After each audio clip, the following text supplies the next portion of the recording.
জমি অধিগ্রহণ সমস্যা মিটিয়ে দ্রুত কাজ এগোনোর লক্ষ্য। অরেঞ্জ লাইনের কাজ দ্রুত করতে বরাদ্দ।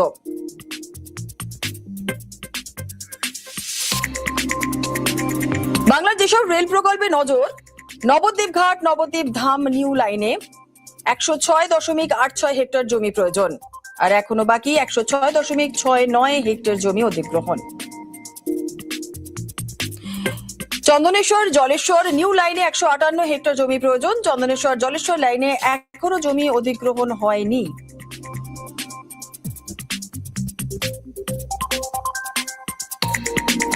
নৈহাটি রানাঘাট থার্ড লাইনের জন্য প্রয়োজন 87.83 হেক্টর জমি, অধিগ্রহণ হয়েছে মাত্র 0.09 হেক্টর জমি।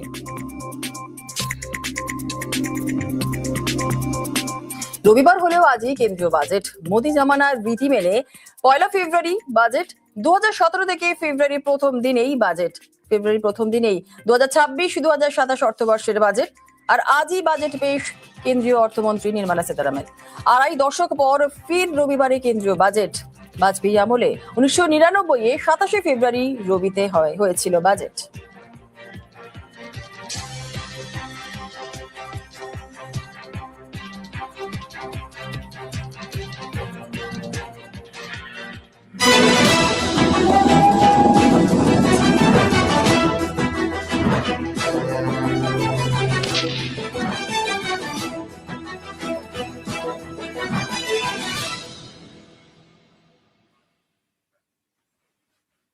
ছুটির রবি, কিন্তু আজ ছুটির রবিতেও খবরের ঘনঘটা এবং আজ সকলের আমাদের নজর রয়েছে আজকের সাধারণ বাজেটে।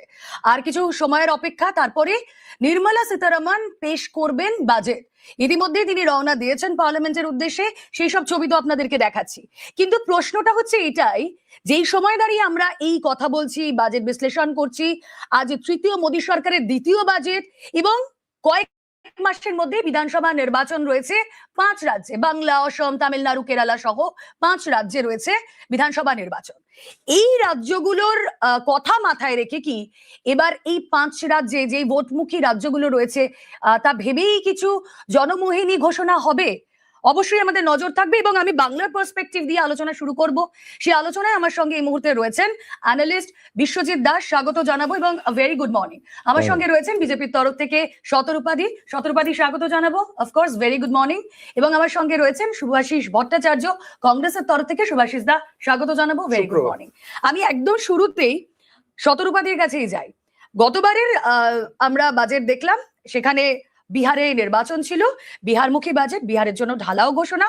আমি একজন এই বঙ্গের বাসিন্দা হিসেবে আমারও এক্সপেকটেশন রয়েছে, হয়তো এই 5 রাজ্যে যারা রয়েছে রাজ্যবাসী তাদেরও এক্সপেকটেশন রয়েছে।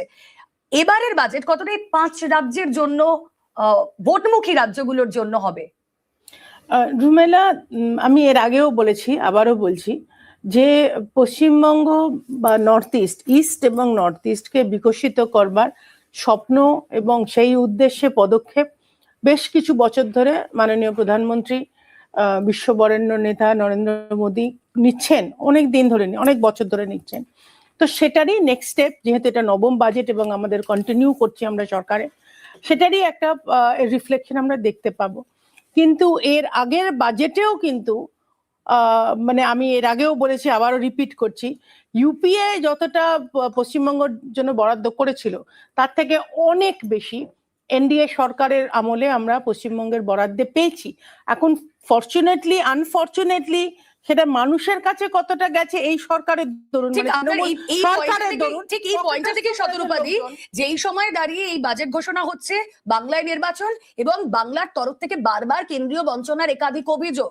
আজকের এই বাজেট সেই কেন্দ্রীয় বঞ্চনার যে অভিযোগগুলো, ওটা সেটাকে নস্যাৎ করতে কতটা এই রাজ্যমুখী হবে, বাংলামুখী হবে? আমি সেটাই বললাম যে দেখো, কেন্দ্রীয় বঞ্চনা হচ্ছে না। আমি সেটাই যার জন্য প্রথম শুরু করলাম যে কেন্দ্রীয় সরকার এনডিএ চালানোর সময় থেকে ইউপিএর থেকে অনেক বেশি এনডিএ বরাদ্দ করেছে রাজ্য সরকার, পশ্চিমবঙ্গ সরকারের জন্য।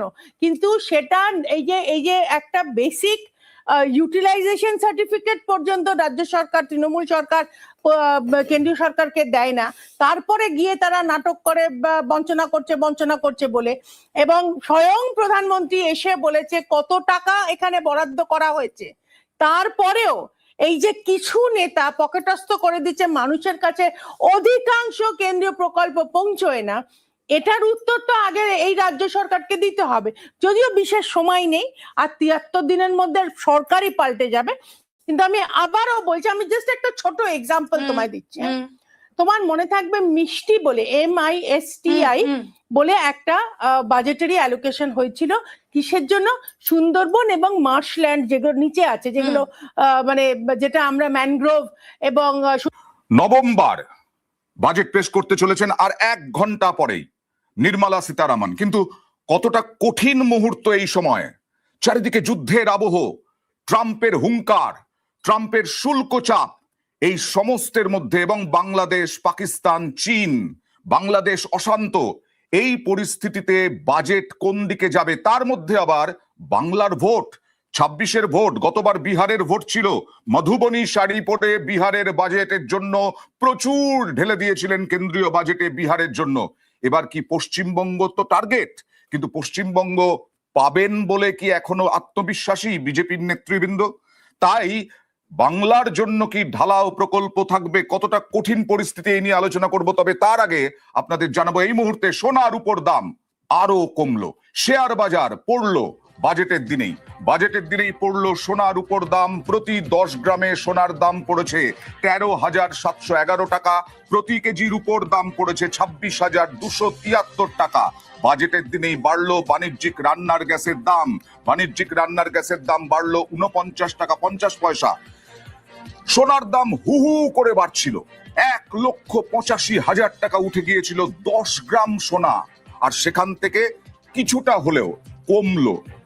আর শেয়ার বাজারও পড়ে গেল, শেয়ার বাজারে পতন, বাজার খুলতেই পড়লো সেন্সেক্স নিফটি। বাজেট উপলক্ষে রবিবারও আজকেও খোলা শেয়ার বাজার, নিম্নমুখী সূচকের মধ্যেই নির্মলার বাজেটে নজর দালাল স্ট্রিটের। আমার সঙ্গে অর্থনীতিবিদ শৈবাল বাবু আছেন। শৈবাল বাবু, কিসের জন্য এই রকম পতন শেয়ারের, বা সোনার দাম হঠাৎ করে পড়ে গেল কেন, রূপোর দাম পড়লো কেন? সোনার উপরটা আলাদা আসছি, বাট মার্কেট কোনো আনসার্টেনটি পছন্দ করে না। আচ্ছা, যখন বোঝে যে বাজেটে কি হতে চলেছে, আমার ধারণা বাজেটে খুব বেশি করার জায়গা নেই গভর্নমেন্টের। যদি করতে পারে মার্কেট এক্ষুনি বেড়ে যাবে, অর্থাৎ ক্যাপিটাল গেইনসে কোনো সংস্কার যদি করতে পারে, বা যদি নতুন কিছু ছাড় দিতে পারে মধ্যবিত্তদের, তাহলে মার্কেট রিট্র্যাক্ট করবে। কিন্তু মার্কেট একটা আনসার্টেন জায়গা, যেখানে আনসার্টেনটি থাকবে মার্কেট কিন্তু পড়েই যাবে, বাড়বে না। বাড়বে যখন সে কনফার্ম নিউজ পাবে যে কিছু করতে চলেছে। সোনার উপর গল্পটা অন্য। সোনার উপর ডিমান্ড মারাত্মকভাবে বেড়েছিল। সোনা আর উপর কাহিনী দুটোই আলাদা। সোনার ডিমান্ড খুব হাই হচ্ছে কারণ সেন্ট্রাল ব্যাংক সোনা কিনছে, কারণ US ট্রেজারিকে ড্রপ করছে, ডিডলারাইজেশনের দিকে মুভ হচ্ছে, তো সেই জন্য সোনার দাম বাড়ছিল। রূপোর দাম কমপ্লিটলি ডিমান্ড সাপ্লাই মিসম্যাচের জন্য বেড়ে যাচ্ছিল, এবং দুটোরই কোনো না কোনো সময় পতন হওয়ার কথা ছিল, এবং সেই পতন হচ্ছে। আমার মনে হয় গভর্নমেন্টের তরফ থেকেও এবং মানুষজনের তরফ থেকে একটা কশন করা উচিত ছিল, যে এইখানে এইভাবে এই ধরনের কমোডিটিসে বিরাট ফাটকা করে আম জনতা যেন ফেসে না যায়। একদম। আমি আসবো, সরাসরি চলে যাব একবার সাধারণ মানুষের মাঝে, কারণ সুস্মিতা রয়েছেন মানিকতলা থেকে আমাদের প্রতিনিধি। জিএসটি তো সুস্মিতা বহু কমেছে, বিভিন্ন খাতে ছাড় দেওয়া হয়েছে জিএসটিতে, কিন্তু জিনিসপত্রের দাম, আমরা তো বাজারে যাই মধ্যবিত্তরা, সেই বাজারে গিয়ে তো কোথাও সুরাহা পাইনি। কি বলছেন মধ্যবিত্তরা, কি বলছেন বাজারে যারা আসছেন, তারা কি চাইছেন?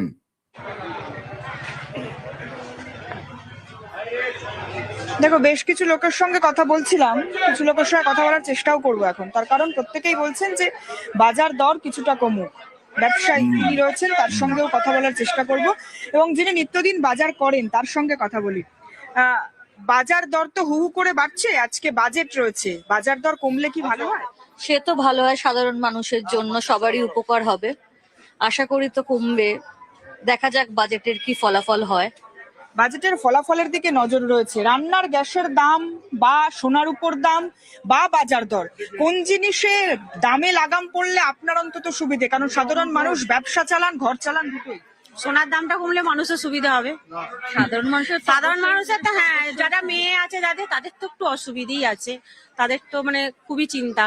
রোজকার জিনিসপত্র, কারণ সবজি থেকে নিত্যদিনের খাওয়ার জিনিসপত্র, মুদি জিনিসও দাম কমলে ভালো। সাধারণ মানুষের সব জিনিসই দাম কমলে বুঝতে পেরেছি। সোনার দামের ক্ষেত্রে একটা বিরাট ইন্টারেস্ট আছে সাধারণ মধ্যবিত্তের। বিয়ের মরশুম চলছে, আমি শৈবাল বাবু আরো একবার আপনার কাছে যাব, সত্যি কি এই শাকসবজির দাম, জিনিসপত্রের দাম এই বাজেটের উপরে নির্ভর করে? সাধারণ মানুষ কিন্তু চান যে এই বাজেটেই সুরাহা আসুক। আমার মনে হয় না। বাজেট হচ্ছে একটা ওভারঅল প্ল্যান। সারা বছরের যে এত আমার খরচা ছিল, এত আমার ইনকাম হয়েছে, এই আমার ডেফিসিট হচ্ছে, ডেফিসিট যেন কন্ট্রোলের বাইরে চলে না যায়। যেরকম সাংসারিক আমাদের বাড়ির মহিলারা আমরা মিলে বাজেট তৈরি করি, গভর্নমেন্ট একটা বৃহত্তর স্টেজে একটা বাজেট তৈরি করছে এবং তার হিসেব হচ্ছে কত খরচা হলো, কত ইনকাম হলো। তো একদম সবকিছু কন্ট্রোল করা যাবে না বাজেট দিয়ে। বাজেট দিয়ে যে জায়গাগুলো করা যেতে পারে, কিছু কিছু জায়গায় হয়তো প্লাগ করা যেতে পারে, যেই জায়গাটা খরচা বাড়ানো যেতে পারে এই জায়গায় খরচা কমানো যেতে পারে। কিন্তু আম জনতার যে খরচাগুলো বাড়ছে সেটা কমপ্লিটলি ডিমান্ড এন্ড সাপ্লাইয়ের উপর ডিপেন্ডেন্ট, সেটা বাজেট দিয়ে কিন্তু বন্ধ করা যাবে না। ওকে, আমি রাজনৈতিক পর্যায়ে আসবো। এর পরে আমাদের সঙ্গে রয়েছেন পঙ্কজ রায় বিজেপির থেকে এবং কংগ্রেসের থেকে মিতা চক্রবর্তী এবং রাজনৈতিক বিশ্লেষক অধ্যাপক বিশ্বজিৎ দাস।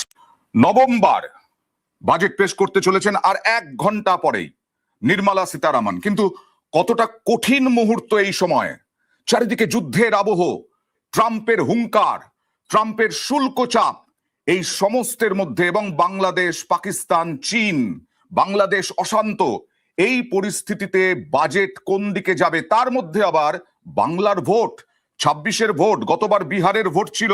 মধুবনী শাড়ি পরে বিহারের বাজেটের জন্য প্রচুর ঢেলে দিয়েছিলেন কেন্দ্রীয় বাজেটে বিহারের জন্য। এবার কি পশ্চিমবঙ্গ তো টার্গেট, কিন্তু পশ্চিমবঙ্গ পাবেন বলে কি এখনো আত্মবিশ্বাসী বিজেপির নেতৃবৃন্দ? তাই বাংলার জন্য কি ঢালাও প্রকল্প থাকবে, কতটা কঠিন পরিস্থিতি এই নিয়ে আলোচনা করব। তবে তার আগে আপনাদের জানাবো এই মুহূর্তে সোনার উপর দাম আরো কমলো, শেয়ার বাজার পড়লো বাজেটের দিনেই পড়লো সোনার উপর দাম। প্রতি 10 গ্রামে সোনার দাম পড়েছে 13,711 টাকা, প্রতি কেজির উপর দাম পড়েছে 26,273 টাকা। বাজেটের দিনেই বাড়লো বাণিজ্যিক রান্নার গ্যাসের দাম বাড়লো 49 টাকা 50 পয়সা। সোনার দাম হু হু করে বাড়ছিল, 1,85,000 টাকা উঠে গিয়েছিল 10 গ্রাম সোনা, আর সেখান থেকে কিছুটা হলেও কমলো।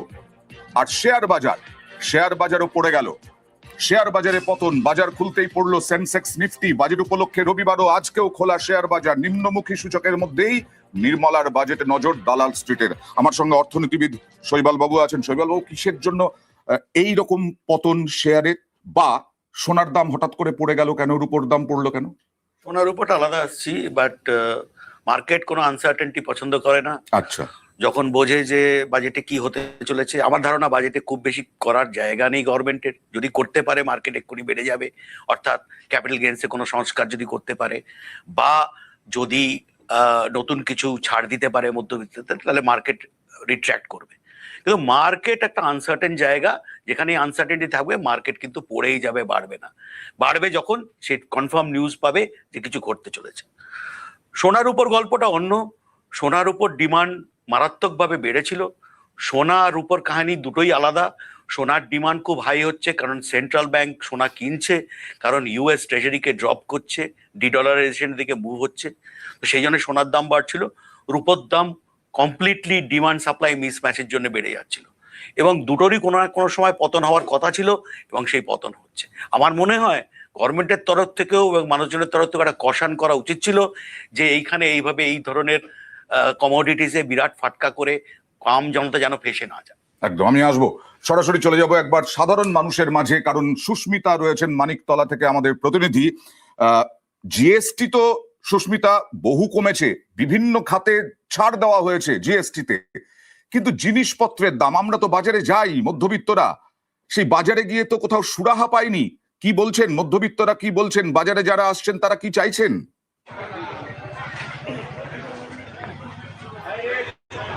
দেখো, বেশ কিছু লোকের সঙ্গে কথা বলছিলাম, কিছু লোকের সঙ্গে কথা বলার চেষ্টাও করবো এখন, তার কারণ প্রত্যেকেই বলছেন যে বাজার দর কিছুটা কমুক। ব্যবসায়ী যিনি রয়েছেন তার সঙ্গেও কথা বলার চেষ্টা করব এবং যিনি নিত্যদিন বাজার করেন তার সঙ্গে কথা বলি। বাজার দর তো হু হু করে বাড়ছে, আজকে বাজেট রয়েছে, বাজার দর কমলে কি ভালো হয়? সে তো ভালো হয়, সাধারণ মানুষের জন্য সবারই উপকার হবে। আশা করি তো কমবে, দেখা যাক বাজেটের কি ফলাফল হয়। বাজেটের ফলাফলের দিকে নজর রয়েছে। রান্নার গ্যাসের দাম বা সোনার উপর দাম বা বাজার দর, কোন জিনিসের দামে লাগাম পড়লে আপনার অন্তত সুবিধে? কারণ সাধারণ মানুষ ব্যবসা চালান, ঘর চালান, দুটোই। সোনার দামটা কমলে মানুষের সুবিধা হবে। সাধারণ মানুষের তো হ্যাঁ, যারা মেয়ে আছে তাদের তো একটু অসুবিধেই আছে, তাদের তো মানে খুবই চিন্তা। রোজকার জিনিসপত্র, কারণ সবজি থেকে নিত্যদিনের খাওয়ার জিনিসপত্র, মুদি প্রয়োজনীয় জিনিসও দাম কমলে ভালো, সাধারণ মানুষের সব জিনিসই দাম কমলে বুঝতে ভালো। পেরেছি। সোনার দামের ক্ষেত্রে একটা বিরাট ইন্টারেস্ট আছে সাধারণ মধ্যবিত্তের, বিয়ের মরশুম চলছে। আমি শৈবাল বাবু আরো একবার আপনার কাছে যাব। সত্যি কি এই শাকসবজির দাম, জিনিসপত্রের দাম এই বাজেটের উপরে নির্ভর করে? সাধারণ মানুষ কিন্তু চান যে এই বাজেটেই সুরাহা আসুক। আমার মনে হয় না। হুম, বাজেট হচ্ছে একটা ওভারঅল প্ল্যান। হুম। সারা বছরের যে এত আমার খরচা ছিল, এত আমার ইনকাম হয়েছে, এই আমার ডেফিসিট হচ্ছে, ডেফিসিট যেন কন্ট্রোলের বাইরে চলে না যায়।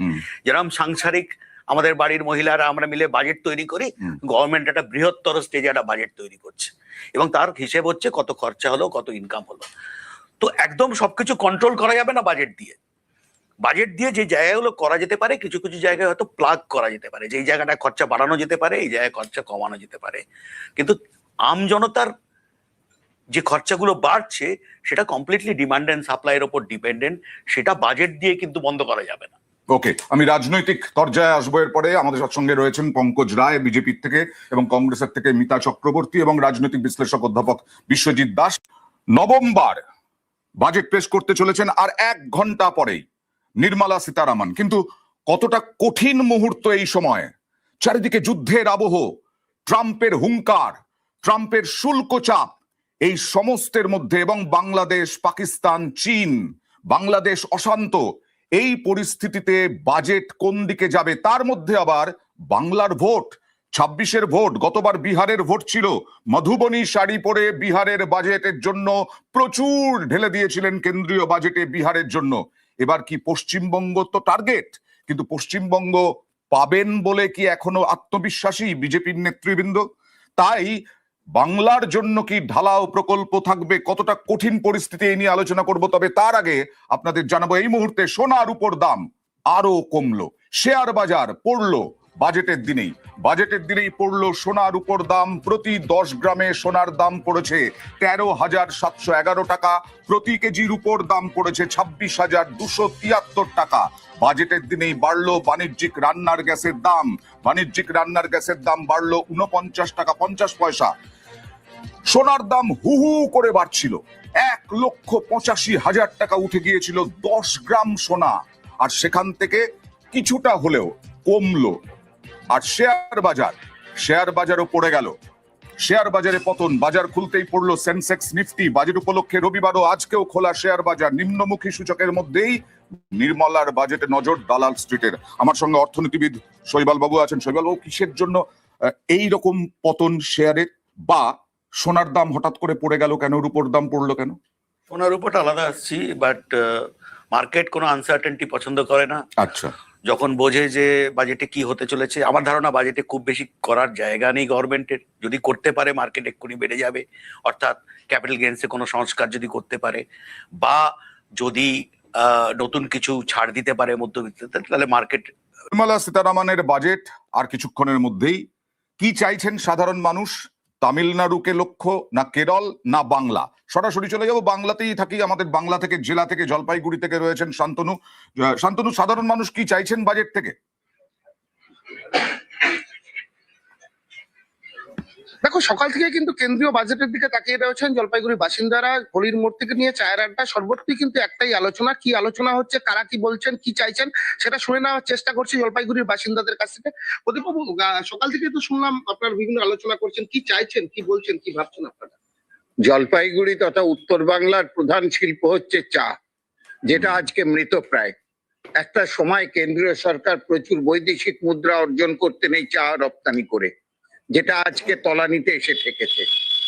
চা শিল্পের যদি উন্নয়ন না ঘটে, তাহলে বাজেটে যদি সেখানে বরাদ্দ না হয়, শ্রমিকদের যদি চাহিদাগুলো পূরণ না হয়, শুধু চা বাগান শিল্প ধ্বংস হবে না, সেই সঙ্গে সঙ্গে উত্তর বাংলার অর্থনৈতিক অবস্থারও পরিবর্তন ঘটবে। জলপাইগুড়ি চা নিলাম কেন্দ্র মৃতপ্রায়, শুরু হয়েছিল কিন্তু এখন বন্ধ। এটাকে যদি না চালু করা যায় সঠিকভাবে, তাহলে জলপাইগুড়ি তথা উত্তর বাংলার অর্থনৈতিক অবস্থার পরিবর্তন ঘটবে না। একদম, এই খুব গুরুত্বপূর্ণ। আমি বিশ্বজিতের কাছে আসবো। চা যে বলয়, সেই বলয়টা বিজেপির প্রভাব আমরা 2021 থেকেই দেখে আসছি। এবারও কিছুটা টার্গেট বিজেপির, কিন্তু তৃণমূল অনেকটা ওভারকাম করেছে 2024-এ। এই কেন্দ্রীয় বাজেটে কি চা নিয়ে কিছু থাকতে পারে, চা বলয় নিয়ে? আর কি কোনো আশা প্রত্যাশা আছে চায়ের উপরে, চা বাগানের উপরে? তুমি যদি চায়ের এই অঞ্চলের যদি অর্থনৈতিক বিন্যাস দেখো, যে বড় যে কারখানাগুলো, যে চায়ের কথা উনি বললেন রপ্তানি হতো, সেই চায়ের উৎপাদন কমেছে। তার পাশাপাশি মাঝারি এবং ছোট যে কারখানাগুলো, যেগুলো একদম লোকাল স্তরে চা তৈরি করে, তাদের উৎপাদন কিন্তু অনেকটা বেড়েছে। এখন দৈনন্দিন, আমি একটু আগে বলছিলাম, দৈনন্দিন মজুরি চা শ্রমিকদের, সেটা কিন্তু বাড়াতে হবে, কারণ সেটা আমাদের কেন্দ্রীয় স্তরে রয়েছে 750 টাকা, সেই 750 টাকাটা এখানে পায় না। এবং এর পাশাপাশি চা বাগানের একটা বড় অংশ শ্রমিকদের নির্ভর হচ্ছে 100 দিনের কাজ। সেই 100 দিনের কাজে যে কেন্দ্রীয় বঞ্চনার কথা দীর্ঘদিন ধরে বলে আসছে, কারণ ওখানে তো শিল্প নেই আলাদা, চা ছাড়া কোনো, যে পাশাপাশি একটা শিল্প থাকলে সেখানকার মানুষ সেই শিল্পে নিযুক্ত হতে পারে। সুতরাং এই জায়গাটা খুব গুরুত্বপূর্ণ। আমি একটু আগে বলছিলাম যে পশ্চিমবঙ্গকে যদি পাখির চোখ করে ভারতীয় জনতা পার্টি, তাহলে বাজেটে তার রিফ্লেকশন দেখা যাবে, যেটা গতবার বিহারের ক্ষেত্রে দেখা গেছিল। যদি না থাকে তাহলে মনে করতে হবে যে পশ্চিমবঙ্গকে ওয়াক ওভার দিয়ে দেওয়া। কংগ্রেসের পক্ষ থেকে মিতা চক্রবর্তীর কাছে যাব, যে আপনারা কি চাইছেন? মানে কেরল, তামিলনাড়ু, কেরলও যদি চলে যায়, তামিলনাড়ুও যদি চলে যায় বিজেপির হাতে, কংগ্রেস তো আরো ফাঁকা হয়ে যাবে। বাংলার দিকেও যদি নজর না দেয় বিজেপি, তৃণমূল থাকবে, তৃণমূল ভোটে জিতবে। বাজেটে এখন মোদি, আপনারা কি আশা করছেন?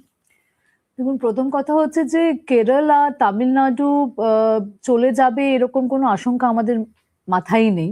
কাজেই আমরা জানি না যে কিভাবে কেরলে বা তামিলনাড়ুতে, যেখানে বিজেপির কোনো সেরকম সংগঠন নেই বা সেরকম কোনো প্রেজেন্স নেই, কিভাবে ওনারা সরাসরি রাতারাতি ওখানে সরকার তৈরি করে নিতে পারবে। নরেন্দ্র মোদী তো বারবার বলছেন যে আমরা কেরল জিতবই। বলতে তো অনেক কিছুই অনেকে পারেন। আগে কেরালাতে উনি কিছুটা প্রেজেন্স দেখান, কিছু বিধায়কের প্রেজেন্স দেখান, তারপরে উনি জেতার কথা বলবেন বা সরকার গড়ার কথা বলবেন। আমরা যদি ওভারঅল একটা অ্যানালিসিস করি, আমরা দেখলাম যে একটা ইকোনমিক সার্ভে যেটা এসেছে, তাতে কারেন্ট জিডিপি গ্রোথ রেট দেখানো হয়েছে 7.4%, এবং সামনের বছরের জন্য প্রজেক্টেড গ্রোথ রেট দেখানো হয়েছে 6.8% থেকে 7.2%। অর্থাৎ জিডিপি গ্রোথ রেটে ডিক্লাইন হচ্ছে। তার একটা প্রধান কারণ হচ্ছে ট্রাম্প অ্যাডমিনিস্ট্রেশন দ্বারা যে ট্যারিফ গুলোকে বাড়ানো হয়েছে, সেটা সম্পূর্ণ রিয়েলাইজেশন কিন্তু লাস্ট ফিস্কাল ইয়ারে হয়নি, সেটা হয়তো সামনের ফিনান্সিয়াল ইয়ারে হবে। এবং সেই প্রভাবটা কমানোর জন্য কারেন্ট বাজেটে কোনো প্রভিশন থাকবে কিনা সেটা দেখার বিষয় রয়েছে। সেকেন্ড, আমি বলবো যে 2014 সালে যখন ডক্টর মনমোহন সিং আমাদের প্রধানমন্ত্রী ছিলেন, সেই সময় UPA 2 এর সময় ইন্ডিয়ান রুপির যে ভ্যালুয়েশন ছিল, আমার মনে হয় এক US ডলার হচ্ছে 62 to 63 ইন্ডিয়ান রুপিস। এখন দাঁড়িয়ে সেটা হয়েছে 1 US dollar is 91 or 92 Indian rupees. যদি আপনি জিবিপি দেখেন, ব্রিটিশ পাউন্ড দেখেন, সেটা হচ্ছে 121 টাকা, মানে 121 টাকা পাউন্ড। এবং আমার মনে হয় পাউন্ড সেই সময়ের মধ্যে 80 থেকে 90 এর মধ্যে ফ্লাকচুয়েট করতো, এখন সেটা 121 টাকায় চলে গেছে, এবং পাউন্ড চলে গেছে 91 থেকে 92 টাকা। একদম, $1 দাম 92 টাকা, পাউন্ডের দাম এত টাকা, তার সঙ্গে সোনা রূপোর দাম এইভাবে বেড়ে গেছে। ট্রাম্পের শুল্কের চাপ আছে, কিভাবে সামলাবেন মোদি? নভেম্বর বাজেট পেশ করতে চলেছেন, আর 1 ঘন্টা পরেই নির্মলা সীতারামন। কিন্তু কতটা কঠিন মুহূর্ত এই সময়, চারিদিকে যুদ্ধের আবহ, ট্রাম্পের হুঙ্কার, ট্রাম্পের শুল্ক চাপ, এই সমস্তের মধ্যে, এবং বাংলাদেশ, পাকিস্তান, চীন, বাংলাদেশ অশান্ত, এই পরিস্থিতিতে বাজেট কোন দিকে যাবে? তার মধ্যে আবার বাংলার ভোট, 26-এর ভোট, গতবার বিহারের ভোট ছিল। মধুবনী শাড়ি পরে বিহারের বাজেটের জন্য প্রচুর ঢেলে দিয়েছিলেন কেন্দ্রীয় বাজেটে বিহারের জন্য।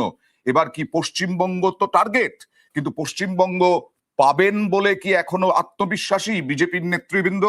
তাই বাংলার জন্য কি ঢালাও প্রকল্প থাকবে, কতটা কঠিন পরিস্থিতি, এই নিয়ে আলোচনা করব। তবে তার আগে আপনাদের জানাবো, এই মুহূর্তে সোনার উপর দাম আরো কমলো, শেয়ার বাজার পড়লো বাজেটের দিনেই পড়লো সোনার উপর দাম। প্রতি 10 গ্রামে সোনার দাম পড়েছে 13,711 টাকা, প্রতি কেজির উপর দাম পড়েছে 26,273 টাকা। বাজেটের দিনেই বাড়লো বাণিজ্যিক রান্নার গ্যাসের দাম বাড়লো 49 টাকা 50 পয়সা।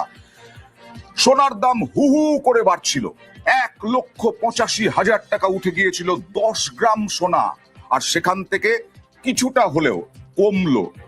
আর শেয়ার বাজারও পড়ে গেল, শেয়ার বাজারে পতন, বাজার খুলতেই পড়লো সেন্সেক্স নিফটি। বাজেট উপলক্ষে রবিবারও আজকেও খোলা শেয়ার বাজার, নিম্নমুখী সূচকের মধ্যেই নির্মলার বাজেটে নজর দালাল স্ট্রিটের। আমার সঙ্গে অর্থনীতিবিদ শৈবাল বাবু আছেন। শৈবাল বাবু, কিসের জন্য এই রকম পতন শেয়ারের, বা সোনার দাম হঠাৎ করে পড়ে গেল কেন, রূপোর দাম পড়লো কেন? সোনার উপরটা আলাদা আসছি, বাট মার্কেট কোনো আনসার্টেনটি পছন্দ করে না। আচ্ছা, যখন বোঝে যে বাজেটে কি হতে চলেছে, আমার ধারণা বাজেটে খুব বেশি করার জায়গা নেই গভর্নমেন্টের। যদি করতে পারে মার্কেট এক্ষুনি বেড়ে যাবে, অর্থাৎ ক্যাপিটাল গেইনসে কোনো সংস্কার যদি করতে পারে, বা যদি নতুন কিছু ছাড় দিতে পারে মধ্যবিত্তদের, তাহলে মার্কেট রিট্র্যাক্ট করবে। কিন্তু মার্কেট একটা আনসার্টেন জায়গা, যেখানে আনসার্টেনটি থাকবে মার্কেট কিন্তু পড়েই যাবে, বাড়বে না। বাড়বে যখন সে কনফার্ম নিউজ পাবে যে কিছু ঘটতে চলেছে। সোনার উপর গল্পটা অন্য। সোনার উপর ডিমান্ড মারাত্মকভাবে বেড়েছিল। সোনার উপর কাহিনী দুটোই আলাদা। সোনার ডিমান্ড খুব হাই হচ্ছে কারণ সেন্ট্রাল ব্যাংক সোনা কিনছে, কারণ ইউএস ট্রেজারিকে ড্রপ করছে, ডিডলারাইজেশনের দিকে মুভ হচ্ছে, তো সেই জন্য সোনার দাম বাড়ছিল। রূপোর দাম কমপ্লিটলি ডিমান্ড সাপ্লাই মিসম্যাচের জন্য বেড়ে যাচ্ছিল, এবং দুটোরই কোনো না কোনো সময় পতন হওয়ার কথা ছিল, এবং সেই পতন হচ্ছে। আমার মনে হয় গভর্নমেন্টের তরফ থেকেও এবং মানুষজনের তরফ থেকেও একটা কষান করা উচিত ছিল, যে এইখানে এইভাবে এই ধরনের কমোডিটিসে বিরাট ফাটকা করে আম জনতা যেন ফেসে না যায়। একদম। আমি আসবো, সরাসরি চলে যাব একবার সাধারণ মানুষের মাঝে, কারণ সুস্মিতা রয়েছেন মানিকতলা থেকে আমাদের প্রতিনিধি। জিএসটি তো সুস্মিতা বহু কমেছে, বিভিন্ন খাতে ছাড় দেওয়া হয়েছে জিএসটিতে, কিন্তু জিনিসপত্রের দাম, আমরা তো বাজারে যাই মধ্যবিত্তরা, সেই বাজারে গিয়ে তো কোথাও সুরাহা পাইনি। কি বলছেন মধ্যবিত্তরা, কি বলছেন বাজারে যারা আসছেন, তারা কি চাইছেন?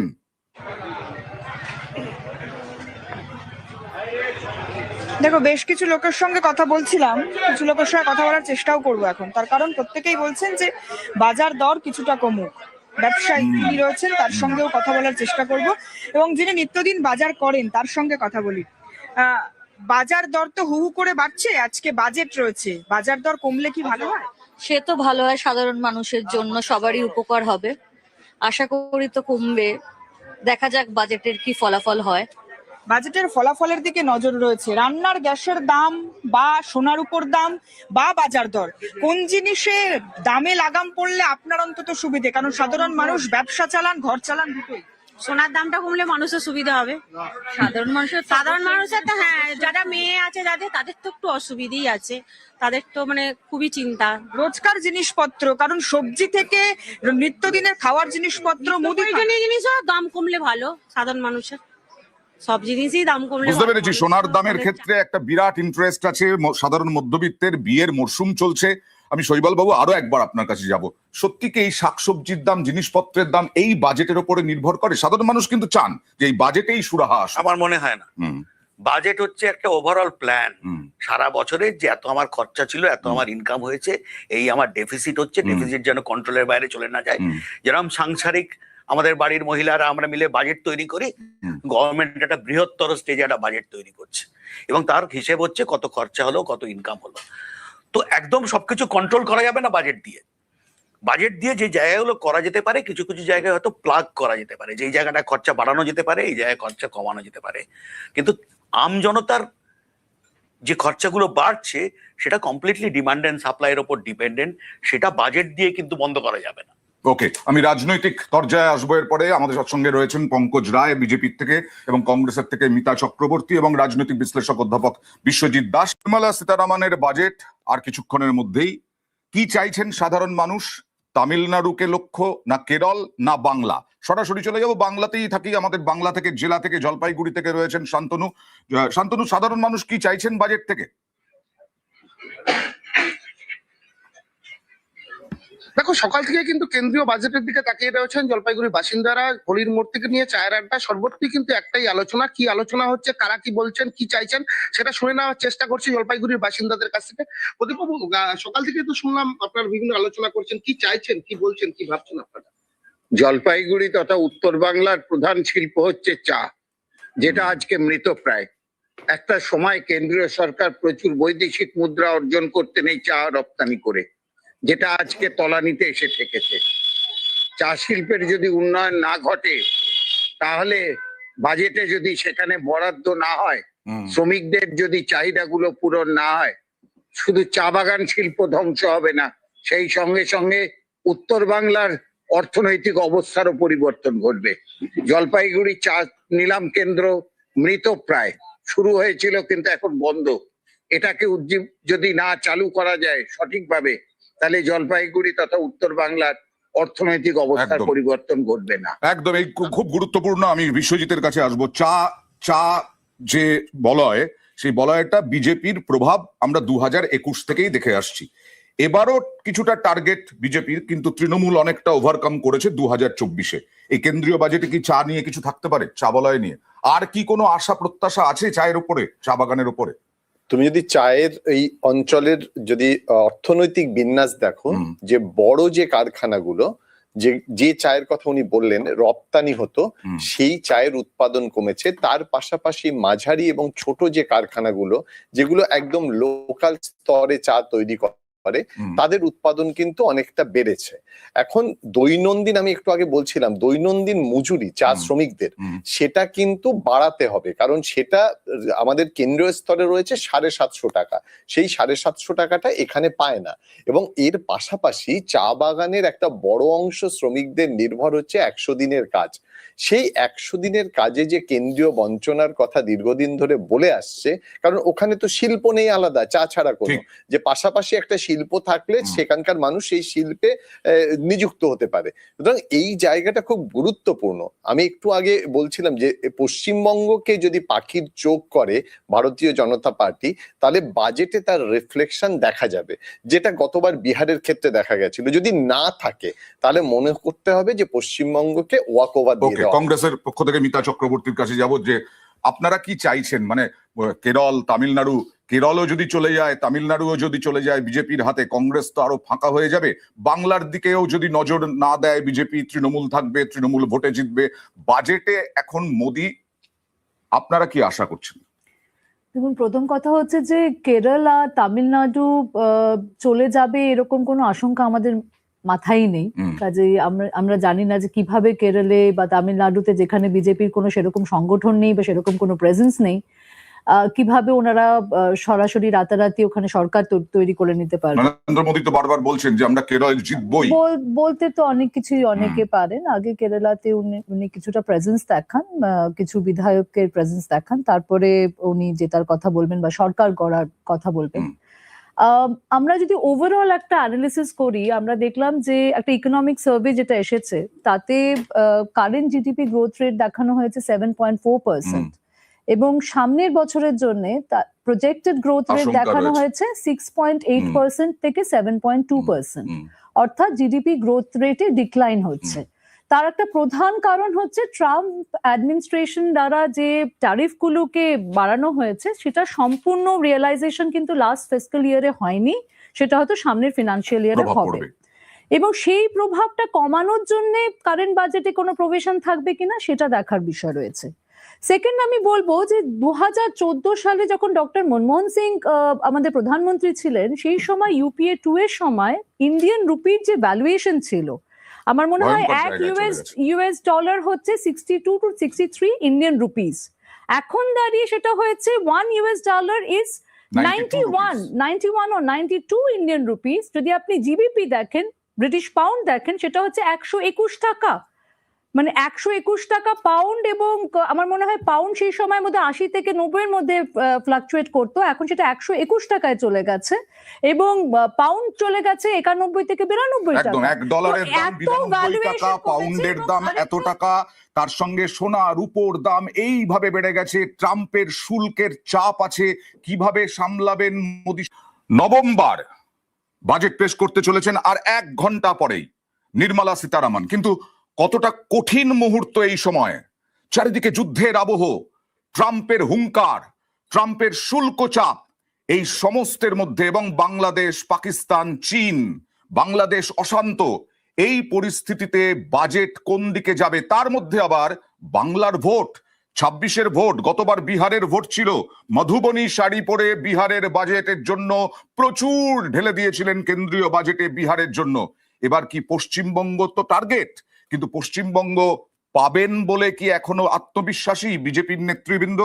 তাই বাংলার জন্য কি ঢালাও প্রকল্প থাকবে, কতটা কঠিন পরিস্থিতি এই নিয়ে আলোচনা করব। তবে তার আগে আপনাদের জানাবো এই মুহূর্তে সোনার উপর দাম আরো কমলো, শেয়ার বাজার পড়লো বাজেটের দিনেই পড়লো সোনার উপর দাম। প্রতি 10 গ্রামে সোনার দাম পড়েছে 13,711 টাকা, প্রতি কেজির উপর দাম পড়েছে 26,273 টাকা। বাজেটের দিনেই বাড়লো বাণিজ্যিক রান্নার গ্যাসের দাম বাড়লো 49 টাকা 50 পয়সা। সোনার দাম হু হু করে বাড়ছিল, 1,85,000 টাকা উঠে গিয়েছিল 10 গ্রাম সোনা, আর সেখান থেকে কিছুটা হলেও কমলো। আর শেয়ার বাজারও পড়ে গেল, শেয়ার বাজারে পতন। বাজার খুলতেই পড়লো সেন্সেক্স নিফটি। বাজেট উপলক্ষে রবিবারও আজকেও খোলা শেয়ার বাজার, নিম্নমুখী সূচকের মধ্যেই নির্মলার বাজেটে নজর দালাল স্ট্রিটের। আমার সঙ্গে অর্থনীতিবিদ শৈবাল বাবু আছেন। শৈবাল বাবু, কিসের জন্য এই রকম পতন শেয়ারের, বা সোনার দাম হঠাৎ করে পড়ে গেল কেন, রূপোর দাম পড়লো কেন? সোনার উপরটা আলাদা আসছি, বাট মার্কেট কোনো আনসার্টেনটি পছন্দ করে না। আচ্ছা, যখন বোঝে যে বাজেটে কি হতে চলেছে, আমার ধারণা বাজেটে খুব বেশি করার জায়গা নেই গভর্নমেন্টের। যদি করতে পারে মার্কেট এক্ষুনি বেড়ে যাবে, অর্থাৎ ক্যাপিটাল গেইনসে কোনো সংস্কার যদি করতে পারে, বা যদি নতুন কিছু ছাড় দিতে পারে মধ্যবিত্তদের, তাহলে মার্কেট রিট্র্যাক্ট করবে। কিন্তু মার্কেট একটা আনসার্টেন জায়গা, যেখানে আনসার্টেনটি থাকবে মার্কেট কিন্তু পড়েই যাবে, বাড়বে না। বাড়বে যখন সে কনফার্ম নিউজ পাবে যে কিছু করতে চলেছে। সোনার উপর গল্পটা অন্য। সোনার উপর ডিমান্ড মারাত্মকভাবে বেড়েছিল। সোনা আর উপর কাহিনী দুটোই আলাদা। সোনার ডিমান্ড খুব হাই হচ্ছে কারণ সেন্ট্রাল ব্যাংক সোনা কিনছে, কারণ ইউএস ট্রেজারিকে ড্রপ করছে, ডিডলারাইজেশনের দিকে মুভ হচ্ছে। তো সেই জন্য সোনার দাম বাড়ছিল। রূপোর দাম কমপ্লিটলি ডিমান্ড সাপ্লাই মিসম্যাচের জন্য বেড়ে যাচ্ছিল, এবং দুটোরই কোনো না কোনো সময় পতন হওয়ার কথা ছিল, এবং সেই পতন হচ্ছে। আমার মনে হয় গভর্নমেন্টের তরফ থেকেও এবং মানুষজনের তরফ থেকেও একটা কষান করা উচিত ছিল, যে এইখানে এইভাবে এই ধরনের কমোডিটিসে বিরাট ফাটকা করে আম জনতা যেন ফেসে না যায়। একদম। আমি আসবো, সরাসরি চলে যাব একবার সাধারণ মানুষের মাঝে, কারণ সুস্মিতা রয়েছেন মানিকতলা থেকে আমাদের প্রতিনিধি। জিএসটি তো সুস্মিতা বহু কমেছে, বিভিন্ন খাতে ছাড় দেওয়া হয়েছে জিএসটিতে, কিন্তু জিনিসপত্রের দাম, আমরা তো বাজারে যাই মধ্যবিত্তরা, সেই বাজারে গিয়ে তো কোথাও সুরাহা পাইনি। কি বলছেন মধ্যবিত্তরা, কি বলছেন বাজারে যারা আসছেন, তারা কি চাইছেন?